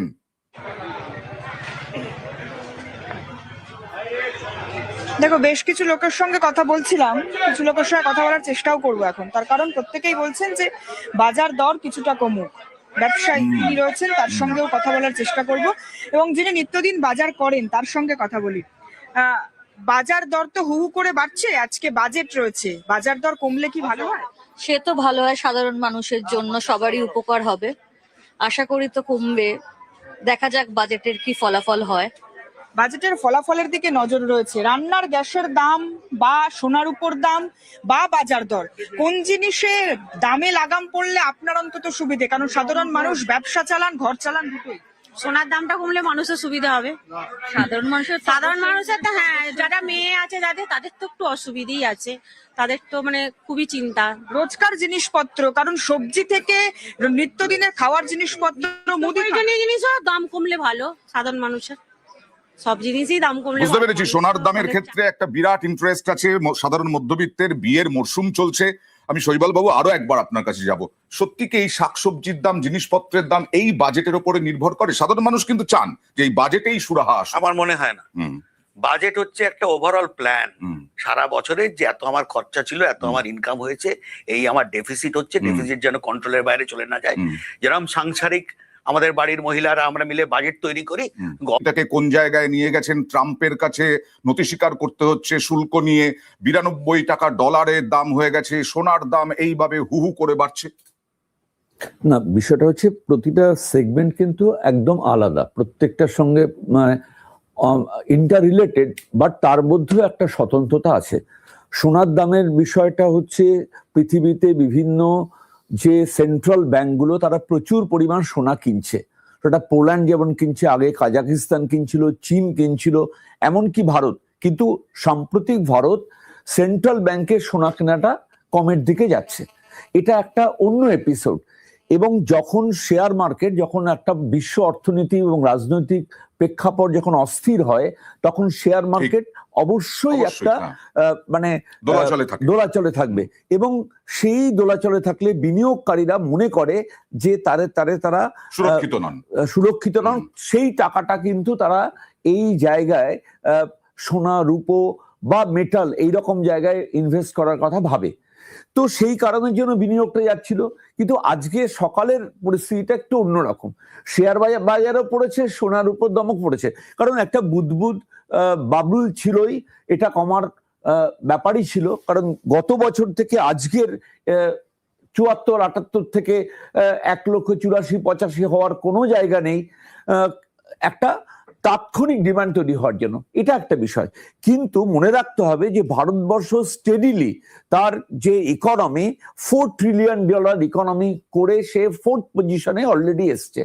আমি যদি ভারতবর্ষের ট্যাক্স পেয়ারের নাম্বারটা বলি, যে আমাদের ট্যাক্স পেয়ারের সংখ্যাটা 23 সালে মানে 8 কোটি থেকে প্রায় 9.5 কোটিতে গিয়ে দাঁড়িয়েছে 24 সালে ট্যাক্স পেয়ারে, অর্থাৎ বেশি লোক কর দিক, করের পরিমাণটা কম হোক। এবং আমরা জানি যে 8th পে কমিশন সেন্ট্রাল এবং বিভিন্ন রাজ্যগুলো, যদিও আমাদের রাজ্যে 6th পে কমিশনের পরে 7th হবে কিনা আমরা দোলাচলে আছি, কিন্তু এটা হওয়ার জন্য যাতে তাদের কাছে এটা নাভিশ্বাস না হয় বেতন বৃদ্ধিটা, তার জন্য কিন্তু এই 12 লক্ষ টাকার যে ব্র্যাকেটটা এটা আনা হয়েছে এবং স্ট্যান্ডার্ড ডিডাকশনটা রাখা হয়েছে। এটা মানুষ এক্সপেক্ট করছে যে LIC, মেডিক্লেম এবং হাউস। মনে রাখতে হবে যে 144 কোটি জনসংখ্যার দেশ। আজকে ব্রিটেন, ডেনমার্কের যে ইকোনমি যেভাবে রান করে, ইন্ডিয়ান ইকোনমি সেই জায়গায় রান করার কোনো জায়গা নেই। কিন্তু MSME তে গুরুত্ব আরোপ করা, MSMEর জন্য রিলিফ দেওয়া, সেটা যেমন আমরা লকডাউনে দেখেছি, পোস্ট লকডাউনেও কিন্তু আমরা একই কাজ দেখেছি। আবার একই সঙ্গে যে প্রযুক্তির যে উন্নতি, যেমন AI, তার জন্য কিন্তু দৃষ্টি খোলা রাখতে হবে। এবং আমাদের যে আনস্কিল লেবার, ভারতবর্ষের একটা প্রবলেম, উনিও বলছিলেন এই আনস্কিলটাকে সেমি স্কিল, সেমি স্কিল থেকে স্কিল, স্কিল থেকে রিস্কিল, এই যে ট্রেনিং গুলো বিভিন্ন রকম ভাবে তারা কিন্তু করছেন এবং তারা স্বনির্ভর হওয়ার চেষ্টা করছেন। 2047-এর আগে কি সেই ফল পাবো, মানে যেটা টার্গেট করেছেন নরেন্দ্র মোদী? আমরা শুনেই আসছি, কিন্তু সাধারণ মানুষ, প্রতিটা জেলা থেকে সাধারণ মানুষ বলছেন আমরা কষ্টে আছি। আরো একবার রাজনৈতিক তরজা কি চলছে, সুদীপ বন্দ্যোপাধ্যায় তৃণমূল সাংসদ এবং শ্রমিক ভট্টাচার্য বিজেপি সাংসদ কি বলছেন দেখুন। আশা রয়েছে যেটা প্রাপ্য, সে প্রাপ্য টাকাটা আমাদেরকে দিক। এত বড় বঞ্চনার শিকার ভারতবর্ষের পশ্চিমবঙ্গ ছাড়া অন্য কোনো রাজ্যের ক্ষতি হয়নি। কিন্তু আশা করব বাজেটে স্পেসিফিক পশ্চিমবাংলার আবাস যোজনা, 100 দিনের কাজের প্রসঙ্গ এবং নানাবিধ উন্নয়ন প্রকল্পে অন্তত কেন্দ্রীয় সরকার এবার কিছুটা টাকা দিক। তাহলে বাংলার লোক জানবে যে এই সরকার বাংলা বিরোধী সরকার। দেখুন, দুর্ভাগ্যের বিষয় এটাই যে পশ্চিমবঙ্গে একটা রাজনৈতিক সমাজ তৈরি হয়েছে। আমরা সমস্ত কিছুই ভোটের প্রেক্ষিতে বিচার করি। কিছুদিন আগেই তো বাংলা 12টা নতুন রেল পেল, ইনফ্রাস্ট্রাকচার ডেভেলপমেন্টের অনেক প্রজেক্ট উদ্বোধন করেছেন প্রধানমন্ত্রী। সুতরাং এই বাজেটও বাংলা বাইরে থাকবে না। আমরা যুক্তরাষ্ট্র ব্যবস্থায় বিশ্বাস করি। কোন রাজ্যের সঙ্গে বিমাতৃসুলভ আচরণের যে কংগ্রেসের সংস্কৃতি ছিল, সেটার মুক্ত করাই আমাদের একমাত্র লক্ষ্য। পঙ্কজ দা, বাংলার ক্ষেত্রেই আসি। অদ্ভুত একটা, আপনারা লড়াই করছেন 26 টার্গেট, 26-এ আপনারা ক্ষমতায় আসবেনই বলছেন, কিন্তু বাজেটে যদি বাংলার জন্য কিছু না থাকে, তৃণমূল আবার শুরু করবে, আরো বেশি হাতিয়ার পাবে যে বাংলা বিরোধী বিজেপি। না, বিষয়টা হচ্ছে যে এর আগেও আপনারা জানেন যে গত বছরও 820 কোটি টাকা স্পেসিফিক ইনভেস্টমেন্ট হয়েছে ফর বাজেট অ্যালোকেশন হয়েছে ফর ওয়েস্ট বেঙ্গল। তো সেটা রেল স্টেশনের আপগ্রেডেশন, মেট্রো এক্সপানশন, এই প্রকল্পগুলো কিন্তু এসছে। তো এবার আমরা মনে করি যে এই বাজেটে অবশ্যই, কারণ বাজেট নির্মলা সীতারামন কি করবেন সেটা আগে থেকে আমরা প্রেডিক্ট করতে পারি। কি আছে সেটা তো একেবারেই আমরা, এটা গোপনীয় তো যতক্ষণ না এটা টেবিল হবে। কিন্তু আমরা এক্সপেক্ট করব যে বাংলার জন্য বরাদ্দ স্পেসিফিক উত্তরবঙ্গ এবং অন্য যে পার্ট গুলো যেমন উত্তরবঙ্গে এখন অনেকটাই প্রভাব আছে, এইগুলোর জন্য আমি আবার সাধারণভাবে অতিথির কাছে একবার আসি, কারণ আর বেশি সময় পাবো না। একটু পরেই নির্মলা সীতারামন উঠে যাবেন, অর্থনীতিবিদ অরিজিতা দত্ত। কোন অবস্থায় নির্মলা সীতারামন এই মুহূর্তে বাজেট পেশ করতে চলেছেন? ভারতের অর্থনীতির কি অবস্থা? 92 টাকা হচ্ছে ডলারের দাম, সোনার উপর দাম এত বাড়ছে, জিনিসপত্রের দাম কিছুতেই কমছে না, মানুষ কিছুতেই খুশি নন। ভালো খবরগুলো বলি, সেগুলো হচ্ছে যে গ্রোথ বাড়ছে। যেখানে সারা পৃথিবীতে অ্যাভারেজ গ্রোথ খুব কম, সেখানে আমাদের গড় বৃদ্ধির খুব ভালো।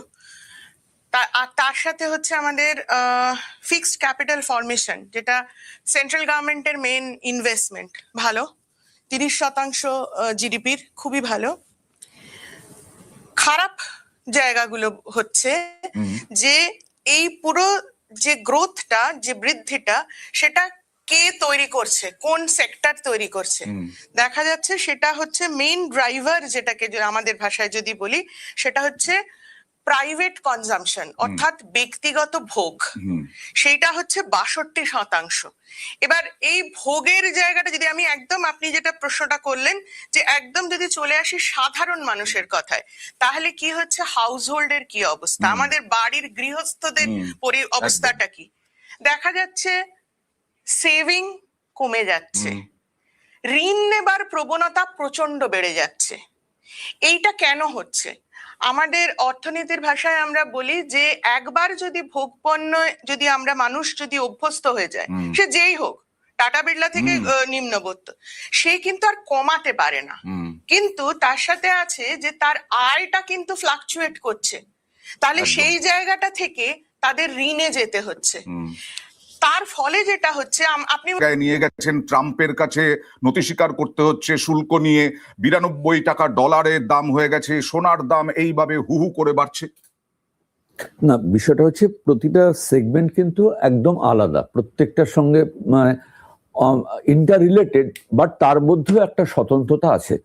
সোনার দামের বিষয়টা হচ্ছে পৃথিবীতে বিভিন্ন যে সেন্ট্রাল ব্যাংকগুলো তারা প্রচুর পরিমাণ সোনা কিনছে। সেটা পোল্যান্ড যেমন কিনছে, আগে কাজাকিস্তান কিনছিল, চীন কিনছিল, এমনকি ভারত। কিন্তু সাম্প্রতিক ভারত সেন্ট্রাল ব্যাংকের সোনা কেনাটা কমের দিকে যাচ্ছে। এটা একটা অন্য এপিসোড। এবং যখন শেয়ার মার্কেট, যখন একটা বিশ্ব অর্থনীতি এবং রাজনৈতিক প্রেক্ষাপট যখন অস্থির হয়, তখন শেয়ার মার্কেট অবশ্যই একটা মানে দোলাচলে থাকবে। এবং সেই দোলাচলে থাকলে বিনিয়োগকারীরা মনে করে যে তারা সুরক্ষিত নন, সেই টাকাটা কিন্তু তারা এই জায়গায় সোনা, রূপো বা মেটাল এইরকম জায়গায় ইনভেস্ট করার কথা ভাবে। তো সেই কারণের জন্য বিনিয়োগটা যাচ্ছিল। কিন্তু আজকে সকালের পরিস্থিতিটা একটু অন্যরকম। শেয়ার বাজারও পড়েছে, সোনার উপর দামও পড়েছে, কারণ একটা বুদবুদ বাবুল ছিলই, এটা কমার ব্যাপারই ছিল। কারণ গত বছর থেকে আজকের 74-78 থেকে 1,84,85 হওয়ার কোনো জায়গা নেই, একটা তাৎক্ষণিক ডিমান্ড তৈরি হওয়ার জন্য। এটা একটা বিষয়। কিন্তু মনে রাখতে হবে যে ভারতবর্ষ স্টেডিলি তার যে ইকোনমি, $4 ট্রিলিয়ন ইকোনমি করে সে 4th পজিশনে অলরেডি এসছে। আমি যদি ভারতবর্ষের ট্যাক্স পেয়ারের নাম্বারটা বলি, যে আমাদের ট্যাক্স পেয়ারের সংখ্যাটা 23 সালে মানে 8 কোটি থেকে প্রায় 9.5 কোটিতে গিয়ে দাঁড়িয়েছে 24 সালে। ট্যাক্স পেয়ারে, অর্থাৎ বেশি লোক কর দিক, করের পরিমাণটা কম হোক। এবং আমরা জানি যে 8th পে কমিশন সেন্ট্রাল এবং বিভিন্ন রাজ্যগুলো, যদিও আমাদের রাজ্যে 6th পে কমিশনের পরে 7th হবে কিনা আমরা দোলাচলে আছি, কিন্তু এটা হওয়ার জন্য যাতে তাদের কাছে এটা নাভিশ্বাস না হয় বেতন বৃদ্ধিটা, তার জন্য কিন্তু এই 12 লক্ষ টাকার যে ব্র্যাকেটটা এটা আনা হয়েছে এবং স্ট্যান্ডার্ড ডিডাকশনটা রাখা হয়েছে।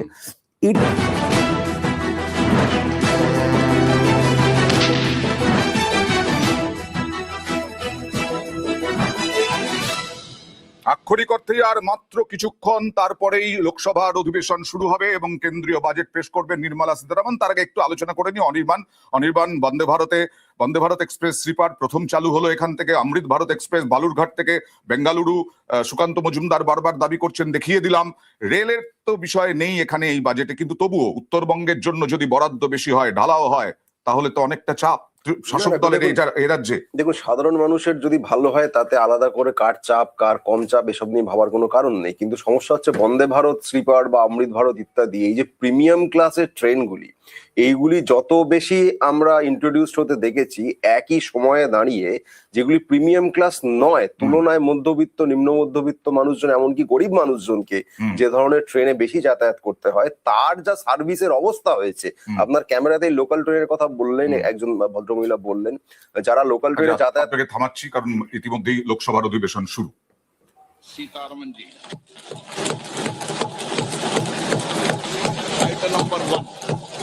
item number 1. Sir, with your permission, I rise to lay on the table a copy each of the following papers, Hindi and English versions, under Article 281 of the Constitution. Report for 2026 to 2031, Volume 1, Main Report of the 16th Finance Commission. 2. Report for 2026-2031, Volume 2, Annexures of the 16th Finance Commission. Number 3, explanatory memorandum as to the action taken on the recommendations contained in the above report. Item number 2, माननीय वित्त मंत्री निर्मला सीतारमन जी।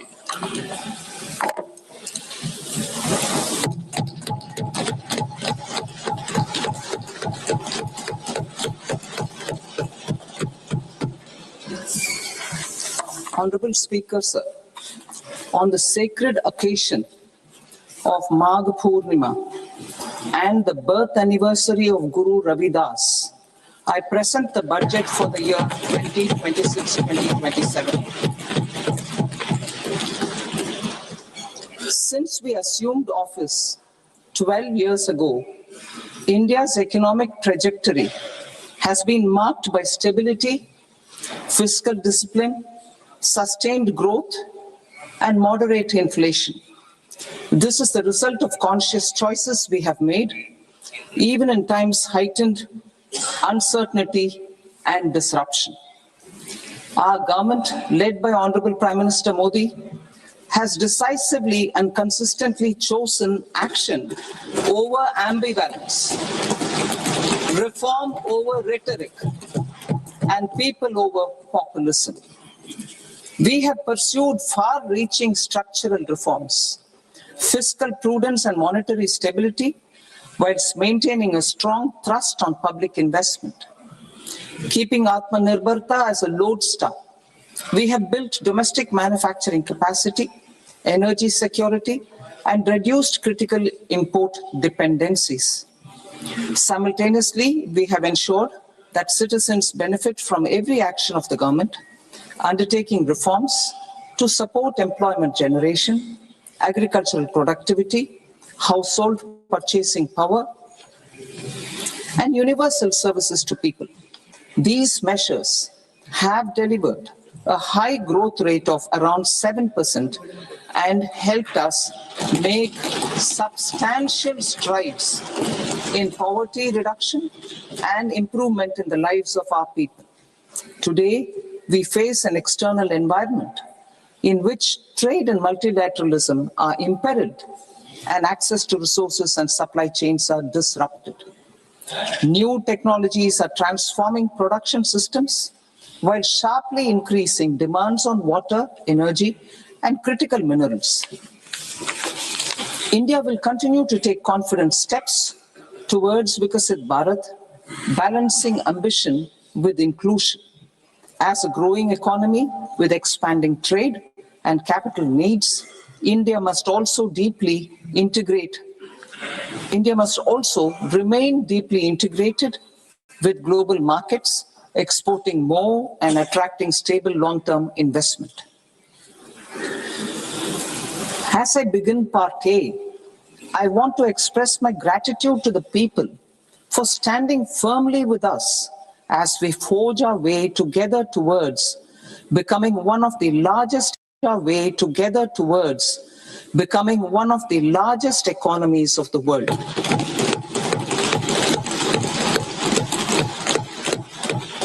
Our aim is to transform aspiration into achievement and potential into performance as we ensure that the dividends of growth reach every farmer, the scheduled caste, the scheduled tribes, the nomads, the youth, the poor, and the women. In Vikasit Bharat Young Leaders Dialogue 2026, several innovative ideas were shared with our Prime Minister, which have inspired many of the proposals, making this a unique Yuva Shakti-driven budget. Our government's sankalp is to focus on our poor, underprivileged, and the disadvantaged. To deliver on this sankalp, and given that this is the first budget prepared in Kartavya Bhavan, we are inspired by three Kartavya. Our first Kartavya is to accelerate and sustain economic growth by enhancing productivity and competitiveness and building resilience to volatile global dynamics. Our second Kartavya is to fulfill aspirations of our people and build their capacity, making them strong partners in India's path to prosperity. Our third Kartavya, aligned with our vision of Sabka Saath, Sabka Vikas, is to ensure that every family, community, region, and sector has access to resources, amenities, and opportunities for meaningful participation. This threefold approach requires a supportive ecosystem. The first requirement is to sustain the momentum of structural reforms, continuous, adaptive, and forward-looking. Second, a robust and structural reforms, continuous, adaptive, and forward-looking. Second, a robust and resilient financial sector is central to mobilizing savings, allocating capital efficiently, and managing risks. Third, cutting-edge technologies, including AI applications, can serve us as force multipliers for better governance. Reform Express. Our government has undertaken comprehensive reforms towards creating employment, boosting productivity, and accelerating growth. After the Prime Minister's announcement on Independence Day in 2025, over 350 reforms have been rolled out. This includes GST simplification, notification of labor codes, and rationalization of mandatory quality control orders. High-level committees have been formed, and in parallel, the central government is working with the state governments on deregulation and reducing compliance requirements. The Reform Express is well on its way and will maintain its momentum to help us fulfill our Kartavya. I now move to specific proposals. Under our first Kartavya, to accelerate and sustain economic growth, I propose interventions in 6 areas. 1. Scaling up manufacturing in 7 strategic and frontier sectors. 2. Rejuvenating legacy industrial sectors. 3. Creating champion MSMEs. 4. Delivering a powerful push for infrastructure. 5. Ensuring long-term security and stability. And 6. Developing city economic regions. Scaling up of manufacturing in 7 strategic and frontier sectors. Biopharma Shakti, meaning biopharma strategy for health advancement through knowledge, technology, and innovation. India's disease burden is observed to be shifting towards non-communicable diseases like diabetes, cancer, and autoimmune disorders. Biologic medicines are key to longevity and quality of life at affordable costs. To develop India as a global biopharma manufacturing hub,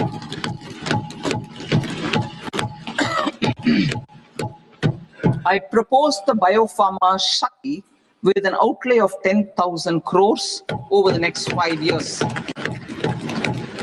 This will build the ecosystem for domestic production of biologics and biosimilars.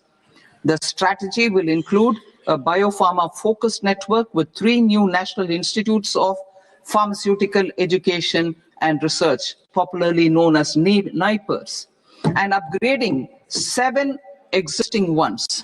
It will also create a network of 1,000 accredited India clinical trials sites.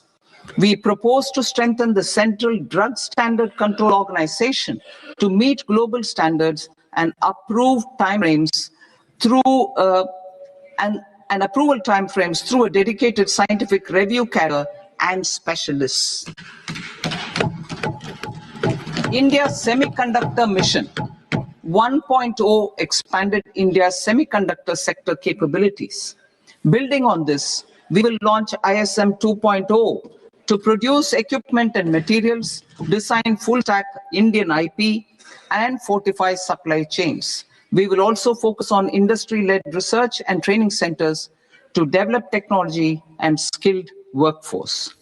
The Electronics Components Manufacturing Scheme, launched in April 2025 with an outlay of 22,919 crores, already has investment commitments at double the targets. We propose to increase the outlay to 40,000 crores to capitalize on this momentum.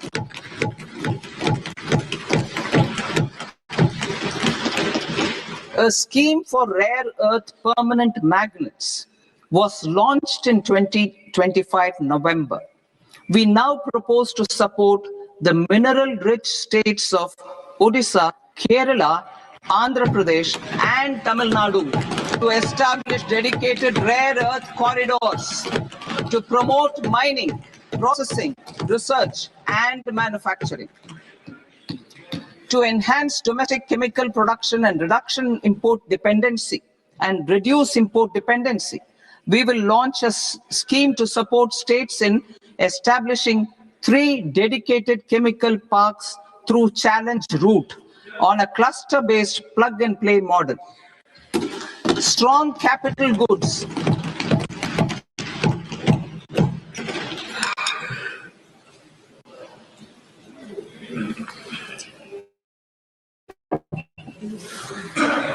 Strong capital goods capability is a determinant of productivity and quality across different sectors. Towards building this capacity, I propose the following. High-tech tool rooms will be established by central public sector enterprises at 2 locations as digitally enabled automated service bureaus that locally design, test, and manufacture high-precision components at scale and at lower cost. 2. A scheme for enhancement of construction and infrastructure equipments will be introduced to strengthen domestic manufacturing of high value and technologically advanced CIE. This can range from lifts in a multi-storied apartment or firefighting equipment in multiplexes, large or small, and to tunnel boring equipments for building metros and high-altitude roads.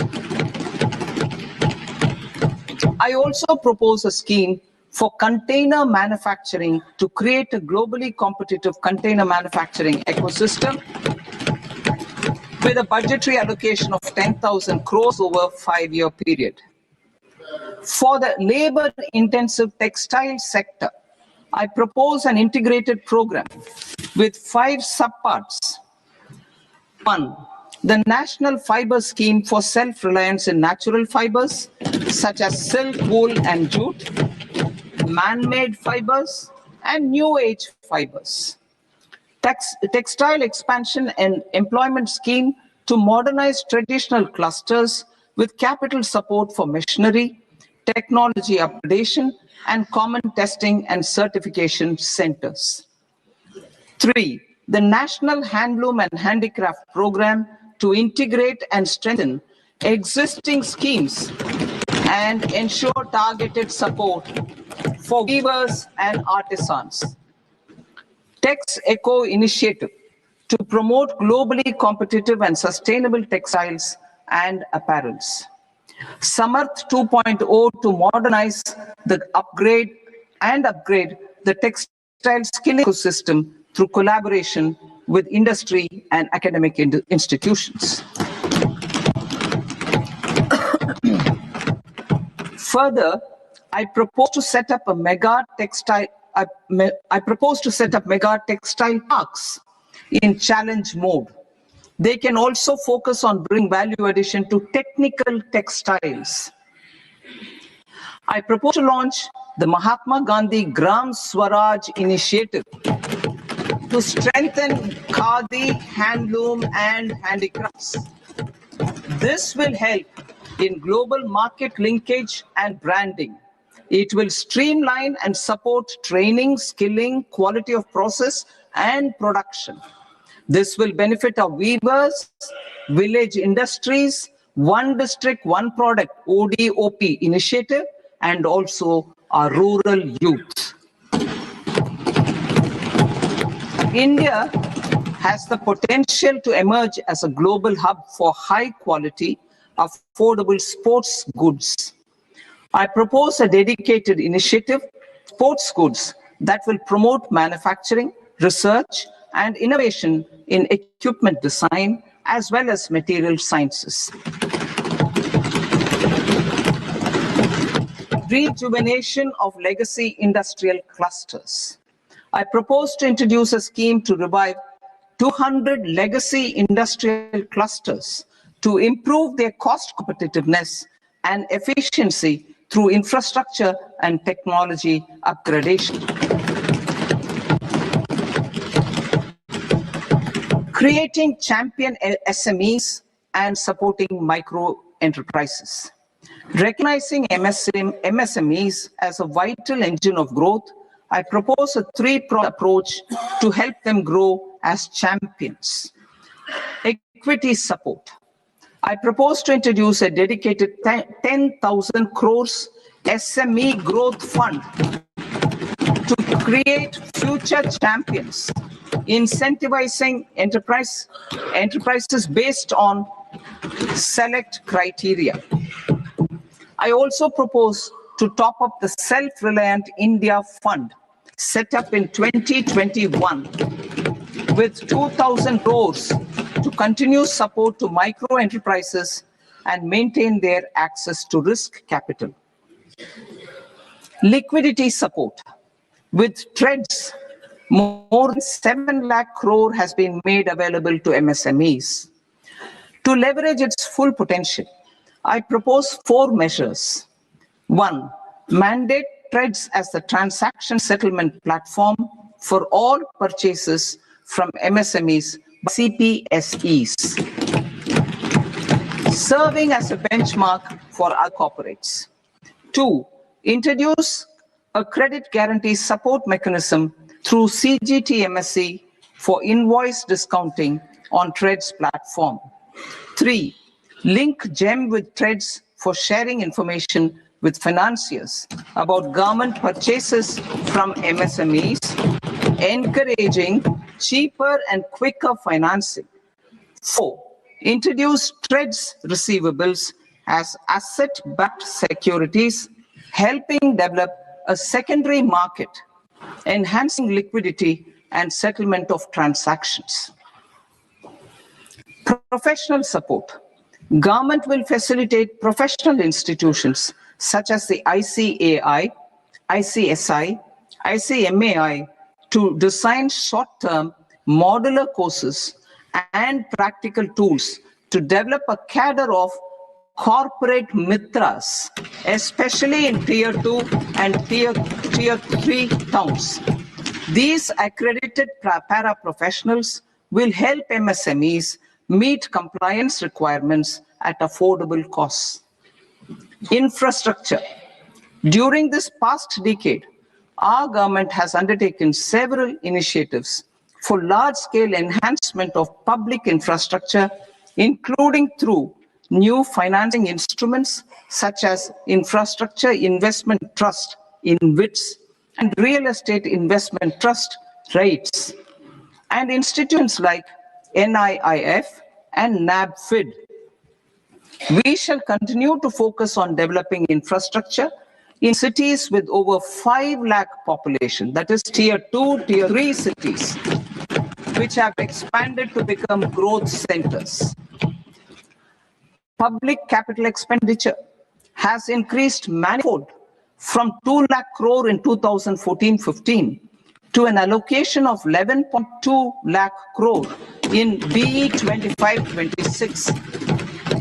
In this coming year, that is financial year 2026-27, I propose to increase it to 12.2 lakh crores to continue the momentum. To strengthen the confidence of private developers regarding risks during infrastructure development and construction phase, I propose to set up an infrastructure risk guarantee fund to provide prudentially calibrated partial credit guarantee to lenders. Over the years, REITs have emerged as a successful instrument for asset monetization. I propose to accelerate recycling of significant real estate assets of the CPSEs through the setting up of dedicated REITs. To promote environmentally sustainable movement of cargo, I propose to 1. Establish new dedicated freight corridors connecting Dankuni in the east to Surat in the west. Operationalize 20 new national waterways over the next 5 years, starting with National Waterways 5 in Orissa to connect mineral-rich areas of Talcher and Angul and industrial centers like Kalinga Nagar to the ports of Paradeep and Dhamra. Training institutes will be set up as regional centers of excellence for development of required manpower for these waterways. This will benefit youth in the entire stretch of the waterways to train and acquire skills. Further, a ship repair ecosystem catering to inland waterways will also be set up at Varanasi and Patna. And C, launch a coastal cargo promotion scheme for incentivizing a modal shift from rail to road to increase the share of inland waterways and coastal shipping from 6% to 12% by 2047. To enhance last mile and remote connectivity and promote tourism, I propose to give incentives to indigenize manufacturing of seaplanes. A seaplane VGF scheme will be also introduced to provide support for operations. Carbon capture, utilization and storage. Aligning with the roadmap launched in December 2025, the carbon capture, utilization and storage technologies at scale will achieve higher readiness and in end-use application across 5 industrial sectors, including power, steel, cement, refineries, and chemicals. An outlay of 20,000 crore is proposed over the next 5 years for this purpose. C, economic regions. Cities are India's engines of growth, innovation, and opportunities. We shall now focus on tier 2, tier 3 cities, and even temple towns which need modern infrastructure and basic amenities. This budget aims to further amplify the potential of cities to deliver the economic power of agglomerations by mapping city economic regions based on their specific growth drivers. An allocation of 5,000 crore per CER over 5 years is proposed for implementing their plans through a challenge mode with a reform cum result-based financing mechanism. In order to promote environmentally sustainable passenger systems, we will develop 7 high-speed rail corridors between cities as growth connectors, namely Mumbai to Pune, Pune to Hyderabad, Hyderabad to Bengaluru, Hyderabad to Chennai, Chennai to Bengaluru, Delhi to Varanasi, Varanasi to Siliguri.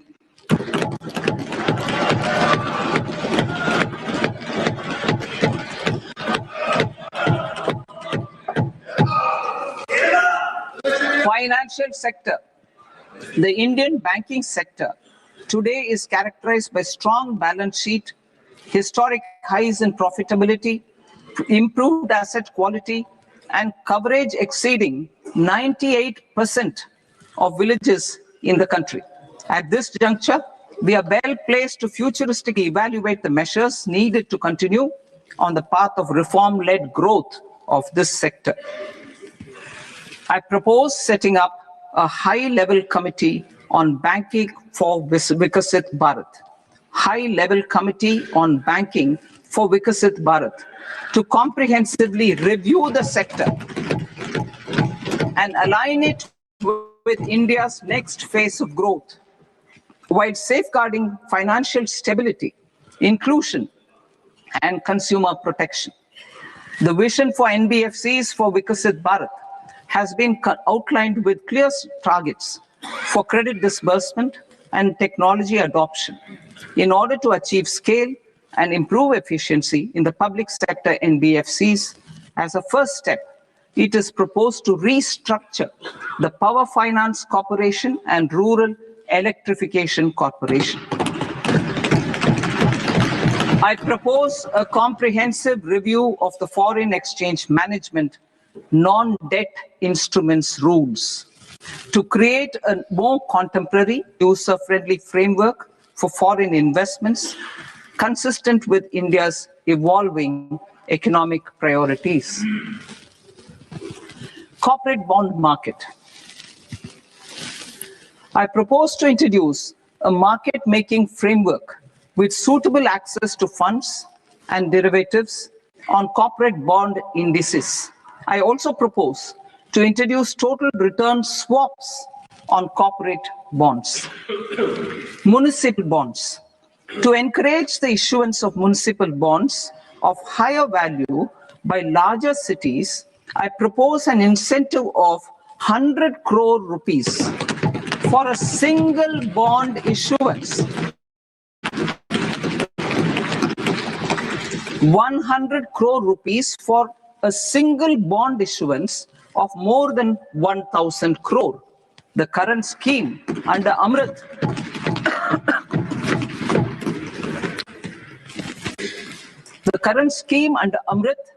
which incentivizes issuances up to 200 crores only, will also continue to support smaller and medium towns. That will also continue to support the smaller and medium towns. Ease of doing business. Individual persons resident outside India, PROI, will be permitted to invest in equity instruments of listed Indian companies through the Portfolio Investment Scheme. It is also proposed to increase the investment limit for an individual PROI under the scheme from 5% to 10%, with an overall investment limit for all individual PROIs to 24% from the current 10%. Emerging technologies including AI. 21st century is technology driven. Adoption of technology is for the benefit of all people. Farmers in the field, women in STEM, youth keen to upskill, and Divyangjan to access newer opportunities. The government has taken several steps to support new technologies through AI Mission, National Quantum Mission, Anusandhan National Research Fund, and Research and Development and Innovation Fund. Our second kartavya is to fulfill aspirations and build capacities. Close to 25 crore individuals have come out of multi-dimensional poverty through a decade of our government's sustained and reform-oriented efforts.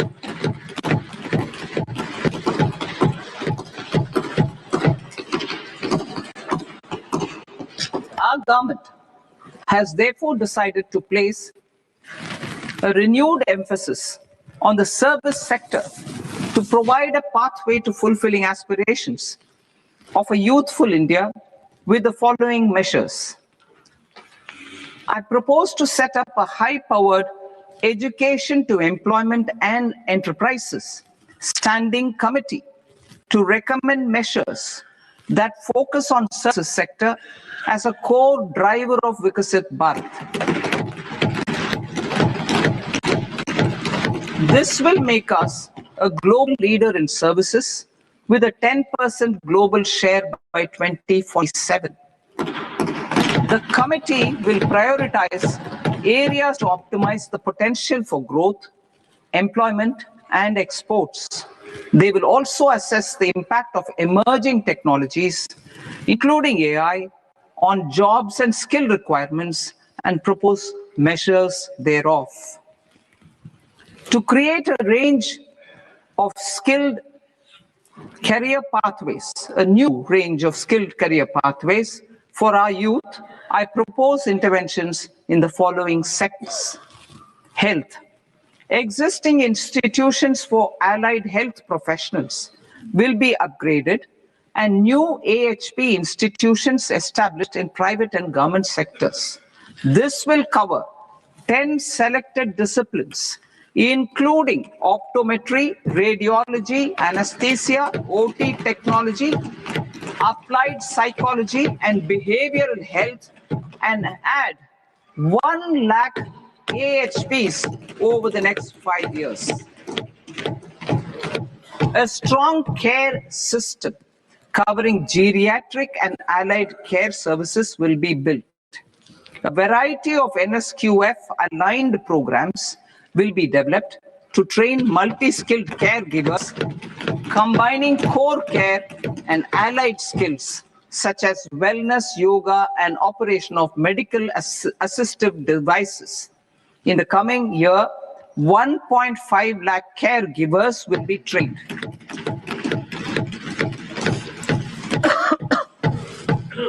Hubs for medical value tourism.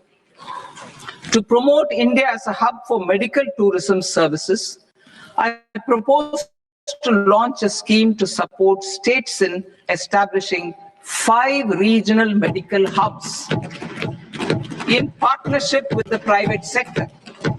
These hubs will serve as integrated healthcare complexes that combine medical, educational, and research facilities.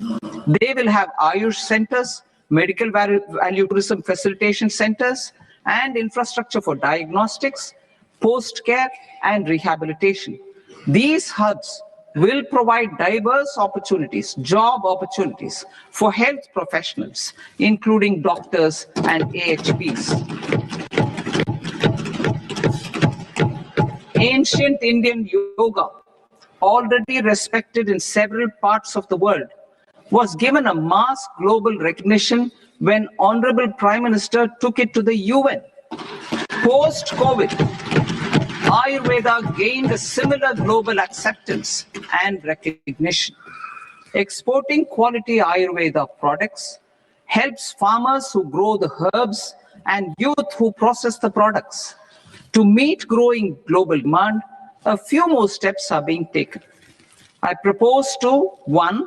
set up 3 new All India Institutes of Ayurveda.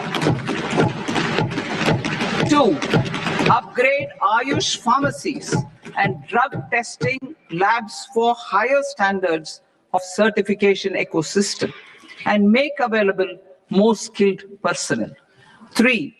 Upgrade the WHO Global Traditional Medicine Center in Jamnagar to bolster evidence-based research, training, and awareness for traditional medicine. Animal husbandry. Livestock contributes to close to 16% of farm income, including of poor and marginal households. To scale up availability of veterinary professionals by more than 20,000, I propose to roll out a loan-linked capital subsidy support scheme for establishment of veterinary and para-veterinary colleges, veterinary hospitals, diagnostic laboratories, and breeding facilities in private sector. Collaboration between Indian and foreign institutions will also be facilitated. Orange economy. India's animation, visual effects, gaming, and comics sector, ABGC sector, is a growing industry projected to require 2 million professionals by 2030. I propose to support the Indian Institute of Creative Technologies, Mumbai, in setting up ABGC content creator labs in 15,000 secondary schools all over the country and 500 colleges. The Indian design industry is expanding rapidly, and yet there is a shortage of Indian designers. I propose to establish, through Challenge Route, a new National Institute of Design to boost design education and development in the eastern region of India.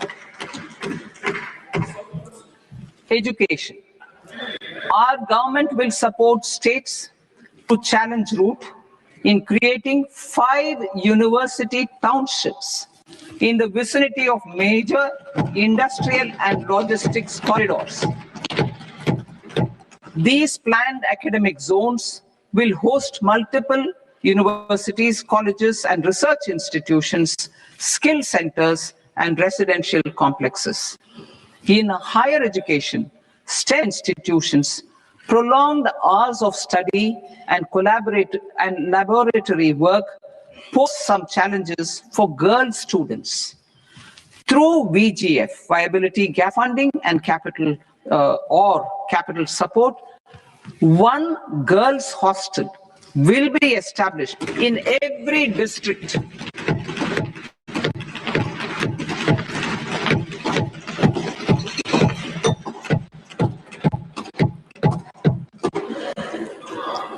To promote astrophysics and astronomy via immersive experiences.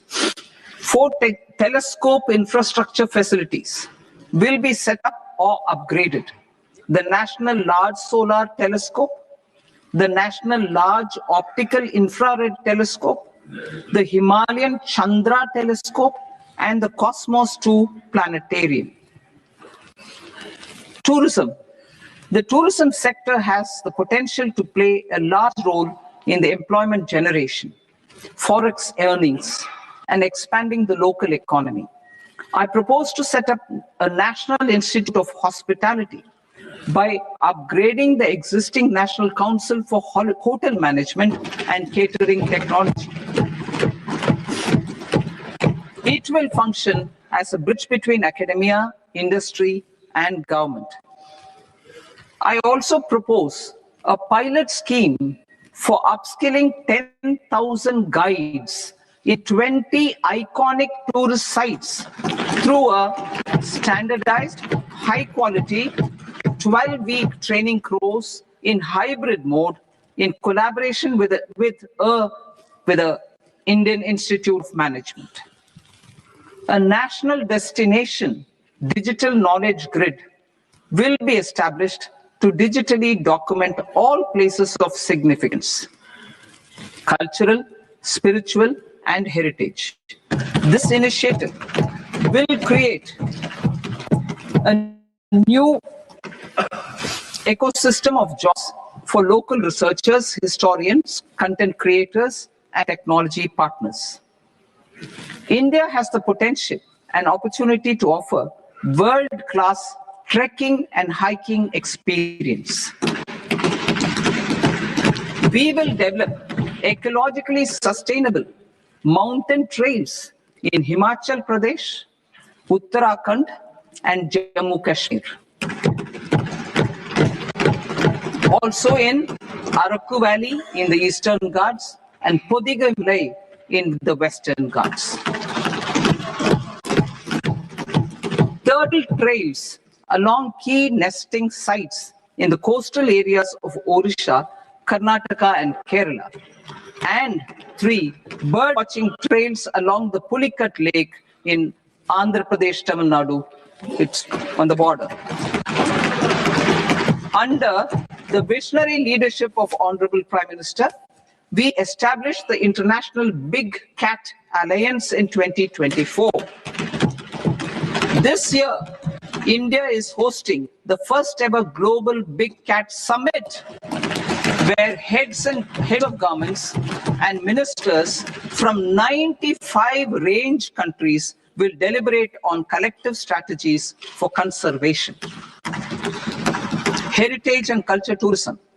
I propose to develop 15 archaeological sites, including Lothal, Dolavira, Rakhi Gadi, Adichanallur, Saranath, Hastinapur, and Leh Palace into vibrant experiential cultural destinations. Excavated landscapes will be open to the public through curated walkways. Immersive storytelling skills and technologies will be introduced to help conservation labs, interpretation centers, and guides. The sports sector provides multiple means of employment, skilling, and job opportunities. Taking forward the systematic nurturing of sports which is set in motion through the Khelo India program earlier, I propose to launch a Khelo India mission to transform the sports sector over the next decade. The mission will facilitate an integrated talent development pathway supported by training centers, which are foundational, intermediate, and elite levels. B, systematic development of coaches and support staff. C, integration of sports science and technology. D, competitions and leagues to promote sports culture and provide platforms. And E, development of sports infrastructure for training and competition. Our third Kartavya aligns with our vision of Sabka Saath Sabka Vikas towards Vikasit Bharat. This requires targeted efforts for 1, increasing farmer incomes through productivity enhancement and entrepreneurship, with special attention to small and marginal farmers. B, empowering Divyang Jan through access to livelihood opportunities, training, and high-quality assistive devices. C, empowering the vulnerable to access mental health and trauma care. D, focus on the Purvodaya states and the Northeast region to accelerate development and employment opportunities. Fisheries. We will undertake initiatives for integrated development of 500 reservoirs and Amrit Sarovars. 2, strengthen the fisheries value chain in coastal areas and enable market linkages involving startups and women-led groups together with fish farmer producer organizations. Animal husbandry. To provide quality employment opportunities in rural and peri-urban areas, we will support the animal husbandry sector in entrepreneurship development through A, a credit-linked subsidy program, B, scaling up and modernization of livestock enterprises, C, enhanced creation of livestock, dairy and poultry. I'll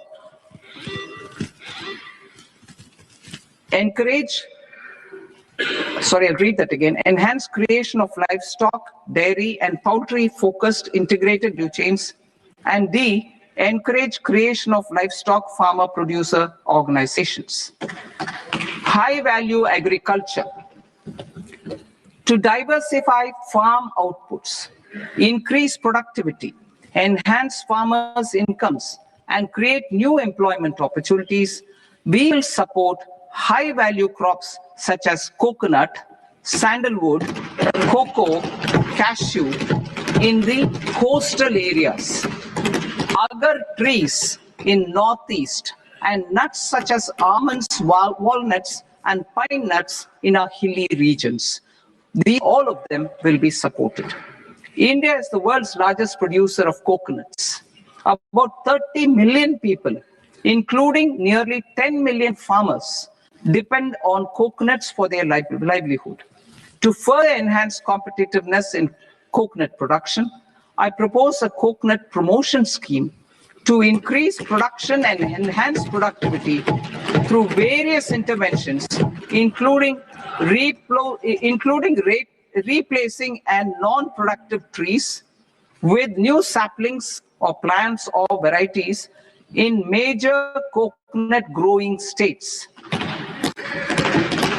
A dedicated program is proposed for Indian cashew and cocoa to make India self-reliant in raw cashew and coconut production and processing, enhance export competitiveness, and transform Indian cashew and Indian cocoa into premium global brands by 2030. Sandalwood. Sandalwood is closely linked to India's social and cultural heritage. Our government will partner with state governments to promote focused cultivation and post-harvest processing to restore the glory of the Indian sandalwood ecosystem, to rejuvenate old, low-yielding orchards, and expand high-density cultivation of walnuts, almonds, and pine nuts. We will support a dedicated program to enhance farmer incomes and in bringing value addition by engaging youth. Bharat Vistar, that is virtually integrated system to access agricultural resources. I propose to launch Bharat Vistar, a multilingual AI tool that shall integrate the AgriStack portals and the ICAR package on agricultural practices with AI systems. This will enhance farm productivity, enable better decisions for farmers, and reduce risk by providing customized advisory support. She Marts for rural women-led enterprises. Building on the success of Lakpati Didi program, I propose to help women take the next step from credit-linked livelihoods to being owners of enterprises. Self-help entrepreneur, She Marts will be set up as community-owned retail outlets within the cluster-level federations through enhanced and innovative financing instruments. Empowering Divyangjan. Divyangjan Kaushal Yojana. Information technology, AVGC sectors, hospitality and food and beverages sectors often offer task-oriented and process-driven roles which are suitable for Divyangjan. We will ensure dignified livelihood opportunities through industry-relevant and customized training specific to each Divyangjan group. Divyang Sahara Yojana. Timely access to high-quality assistive devices for all eligible Divyangjan is a fundamental need. I propose to 1. Support the Artificial Limbs Manufacturing Corporation of India, Alimco, to set up and to scale up production of assistive devices. Invest in R&D and AI integration. strengthen PM Divyasha Kendras, and support setting up of assistive technology marts as modern retail style centers where Divyangjan and senior citizens can see, try, purchase assistive products. Reaffirming our commitment to mental health and trauma care. There are no national institutes for mental health care in North India. We will therefore set up a NIMHANS 2 and also upgrade national mental health institutes in Ranchi and in Tezpur as regional apex institutions. Emergencies expose families, particularly the poor and vulnerable, to unexpected expenditure. We will strengthen and increase these capacities by 50% in district hospitals by establishing emergency and trauma care centers. Focus on Purvodaya states and northeastern regions. Purvodaya, I propose the development of an integrated East Coast industrial corridor with a well-connected node at Durgapur, creation of 5 tourism destinations in 5 Purvodaya states, and the provision of 4,000 e-buses. Buddhist sites in northeastern region. The northeastern region is a civilizational confluence of Theravada and Mahayana or Vajrayana traditions. I propose to launch a scheme for development of Buddhist circuits in Arunachal Pradesh, Sikkim, Assam, Manipur, Mizoram, and Tripura. The scheme will cover preservation of temples and monasteries, pilgrimage interpretation centers, connectivity, and pilgrim amenities. 16th Finance Commission. On 17th November 2025, the 16th Finance Commission submitted its report to the President. As mandated under Article 281 of the Constitution, the government is to lay the report along with the explanatory memorandum on the action taken report on the recommendations of the Commission in Parliament, which, Sir, Honourable Speaker, you've allowed me to do at the commencement of the session. The government has accepted the recommendation of the Commission to retain the verdict share of devolution at 41%. As recommended by the Commission, I have provided 1.4 lakh crores of rupees to the states for the year 2026-2027 as Finance Commission grants. These include rural and urban local body and disaster management grants. Fiscal consolidation. Government has been delivering on our fiscal commitments consistently without compromising on social needs. To strive towards accepted standards of fiscal management in Budget 25-26, I had indicated that the central government would target reaching a debt to GDP ratio of 50 plus or minus 1% by 2030-31. In line with this,